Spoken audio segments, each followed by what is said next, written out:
I believe that the key takeaway should be to make whatever you do on brand.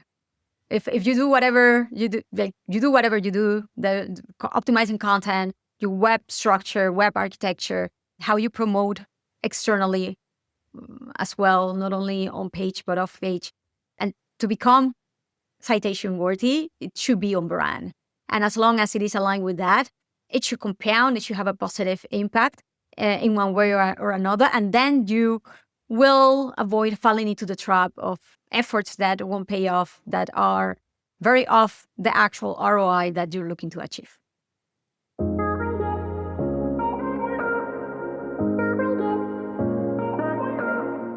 I'm Aleyda Solis, and this is SEO in 2026. Aleyda, what's your number one SEO tip for 2026? My number one SEO tip is to optimize for citation worthiness. This is easier said than done, I have to say, because it's about to establish yourself not only as an authority in your field, but in order to do that is to make it very, very clear what is your unique selling proposition and create and optimize your assets and web presence accordingly within your own website and externally as well, right? I believe that we have heard so much regarding, now LLMs are getting citations from social media and all of these features are given visibility to Reddit and YouTube, etc. So let's create some effort, some contents out there, but without thinking about the alignment with our product, with our brand, with our unique selling proposition, and what actually matters business-wise, right? I believe that we have seen time and time again how after Google updates, Google has ended up negatively affecting the rankings and ultimately the traffic of those topics that are too shallow, too broad, not necessarily aligned with the subject matter expertise of the brand and the uniqueness of the brands. We have also seen a lot of comments saying, because all of the crocodile type of effect, it's not worthy anymore to target informational queries, broader queries, which I think is also too much of a simplistic also approach. And I think that the truth lies in the middle. It's like what actually matters is what are the type of angles or topics or specific areas that you can cover as a brand that actually makes sense business-wise, that won't necessarily be fulfilled just by generic concept that will incentivize the user to learn more or the potential customer to learn more about your brand. So it's still very worthy for you to target it, not only because it will maximize the chances of a click, but even if it doesn't end up generating a click, it will be already very well worthy just to be visible along with it, because this will help the user to make their decision later on in the process.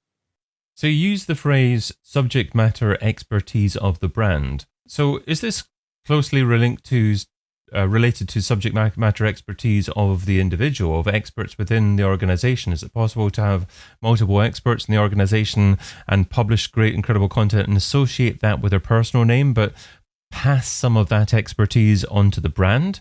Or is this nothing to do with subject matter experts?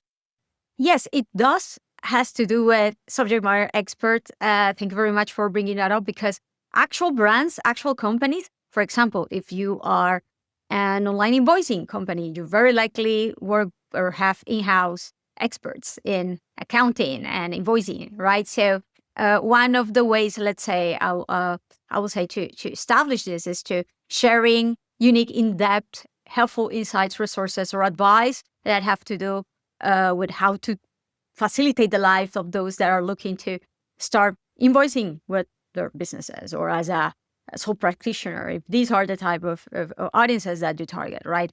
So yes, leveraging that internal know-how that you do have, because you're actually providing real products or services in that area, can really differentiate you from being just a middleman, a blog post, like trying to aggregate information from others that don't offer actually helpful, unique insights with real experience and real expertise in this particular subject, which would allow you to, let's say, differentiate yourself and provide much more meaningful answers to potential customers, and to establish your authority also in the field. Or why should you hire X or Y invoicing software? Oh, because they are always advising their customers. They are always making it easier for us. And they have all of these resources where they show not only that they care, but that they actually know what they talk about. So yes, providing potentially or leveraging this internal know-how from experts that they do have in their team in one way or another. I know that this can be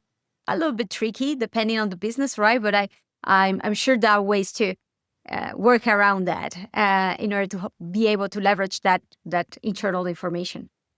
And you also use the phrase audiences that you targeted as well. And obviously, it's important before any experts write content that they're aware of the audiences that they're attempting to target. So, what are the ways that you go about defining the audiences that you're writing for? And indeed, do you actually write for multiple audiences, or do you try to actually hone it down to one audience and perhaps even one persona? Well, this is a great question. And it actually has to do and well beyond purely SEO, right? It's alignment that we have with marketing. Who are our customers that are actually meaningful? Like who actually buy our products or services? Who do we want to appeal the most? And who should we target in general and for like as a new cohort of potential customers where we want to expand to, for example, that can be another one. But yes, this is why it is fundamental more than ever to avoid having SEO on a silo. Working with the marketing department, the brand department, the community management department, in order to be aligned and to make sure that all of our activities actually follow the same guidelines and the same criteria. And we target the actual audiences that make sense for our business. So even if at some point, again, what the effort that we do don't end up having the impact that we expected right at the beginning, it's end up compounding in different ways because these are resources, this is information that is actually helpful and can help users in the decision-making journey before the purchasing decision and afterwards as the post-sales support as well. So yes. Okay, so importance of working together with other marketing channels, other marketing departments to actually refine and define who your audience are. And then it comes to the creation of your content. So how do you decide what to actually incorporate within your content, how to structure your content, what type of content to write about, and what the intent behind writing your content should be? Yeah, I will say like what are the resources that you can create that will actually be meaningful and helpful for the users through their customer journey? Should they be white papers? Should they be case studies? Should they be webinars? Depending on where your audience is, and we have a ton of tools now, quite a few tools that allow us to understand what is being covered and talk about our brand elsewhere, not only in Google, but in any web platform out there from, for example, like SparkToro, for example, like you can add any topic and will tell you the audience of these topics, where do they hang out, right? Where do they share? Then we have tools like buzzabout.ai that also allow you to identify the top social platforms as well, summarizing them. Or tools like, for example, SimilarWeb that they tell you all of the visitors that come to this type of websites tend to also visit this other type of websites as well. So you can identify there a little bit like the behavior, the need of these users, what they are already consuming beyond your own content, beyond the typical organic search results, and what is already driving most of the traffic to your competitors or top leaders in your sector. That is great as well to take into account. But also is to connect all of that with your current know-how, with your current capacity to create such content and to optimize for such content.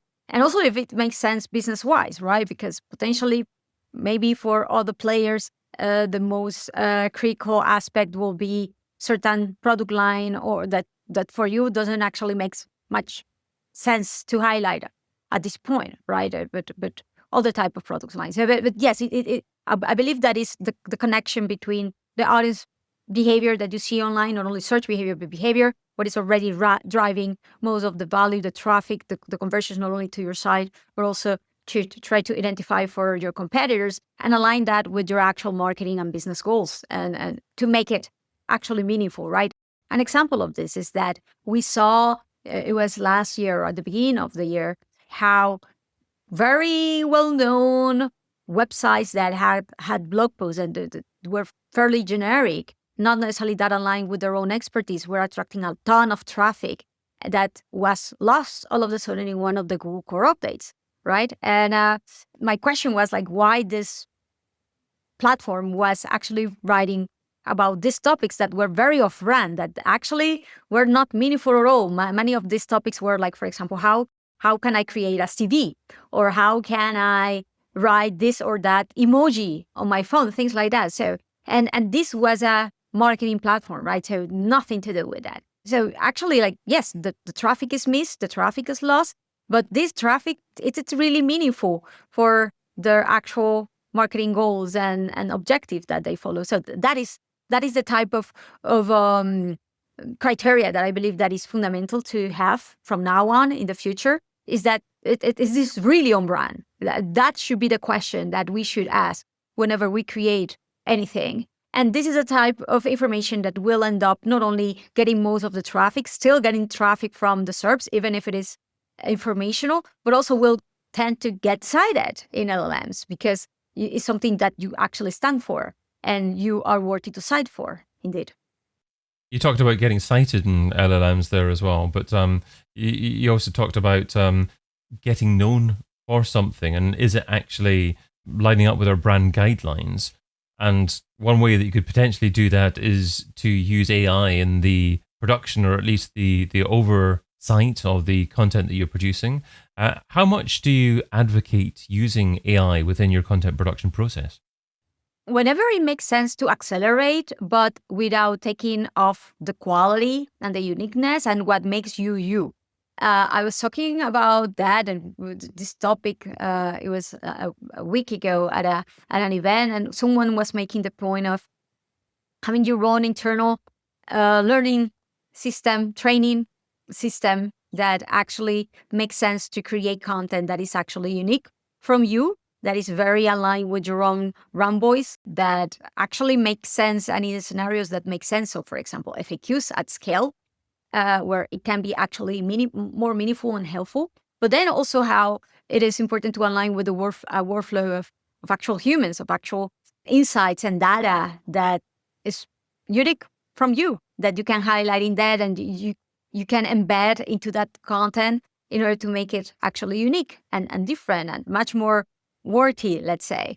Because I believe that there's this type of activities or content production phases where AI might be very meaningful to accelerate the process, but shouldn't necessarily be the final outcome.